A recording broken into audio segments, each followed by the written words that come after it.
మా వరి పొలం ఎందుకు ఇలా అయిపోతుందో వీడియో చివరి వరకు చూస్తే మీకే అర్థమవుతుంది. హాయ్ అండి, నేనైతే ఉదయాన్నే కత్తి పట్టుకుని గల్లు గల్లుమని నడుచుకుంటూ వెళ్ళిపోతున్నాను. మా ఊరి పేరు అయితే చూడండి, వత్సపర్తి అని రాశారు. మా ఊరు యాక్చువల్లీ వంజపర్తి అనమాట. తోడ పంట చూడండి, లాస్ట్న చేసినా కానీ చాలా అందంగా కనిపిస్తుంది. ఈ పూలను చూస్తున్నారా, చాలా అందంగా కనిపిస్తున్నాయి. ఈ పూల చెట్టును అయితే ఇలా అంటుకుంటే చాలు ముడుచుకుపోతాయి. మా గిరిజన ప్రాంతంలో నాటు వైద్యంగా వాడుతారు. మా ఊరు పొలాలు అయితే చూస్తున్నారు కదా, ఇవే అనమాట మా ఊరు పొలాలు. మా పొలానికి వెళ్ళే దారి చూస్తున్నారు కదా, తుప్పలు బలిసిపోయింది. అందుకనేసే తుప్పలు చెలుపుతూ ఉన్నాను. మా పొలానికి వెళ్ళే ముందైతే చిన్న వాగైతే దాటాలన్నమాట. దీన్ని మా ప్రాంతంలో కొంకుడు కూర అంటారు. చూస్తున్నారు కదా మా వరి పొలాలు అయితే ఎలా కనిపిస్తూ ఉన్నాయో.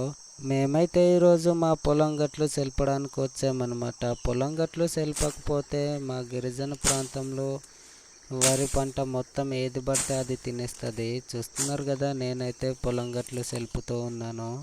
కిందకైతే మా అన్నయ్య సెల్పుతూ ఉన్నాడు, చూస్తున్నారు కదా. సెల్పుతుంటే నా కత్తినైతే రప్ప రప్ప రాయల దగ్గర నరికేసాను, అందుకనే తింటున్నాను. సెల్పుతుంటే నా చేతికి ఏదో గుచ్చుకుంది అనుకున్నాను. చూస్తూ ఉంటే బత్తాయి చెట్టు ముళ్ళు అనమాట. చూస్తున్నారు కదా, జొన్న మొక్కల్ని కూడా ఏదో కట్ చేసేసి ఉంది. మొత్తం గట్లు సెలిపినాక ఇలా అయితే కనిపిస్తూ ఉన్నాయి. పంటను ఏదో నాశనం చేస్తుందని చూస్తే పంది కుక్కులు కొరికేస్తూ ఉన్నాయన్నమాట. చూస్తున్నారు కదా, ఈ పురుగుని ఏమంటారో కామెంట్ అయితే చెయ్యండి. ఇలాంటి పురుగులే తినేస్తూ ఉన్నాయి. మా వరి పొలం ఎలా కనిపిస్తుందో కింద కామెంట్ అయితే చెయ్యండి. ఎవరి నుండి కామెంట్ చేస్తున్నారో మీ ఊరి పేరు కూడా రాయండి.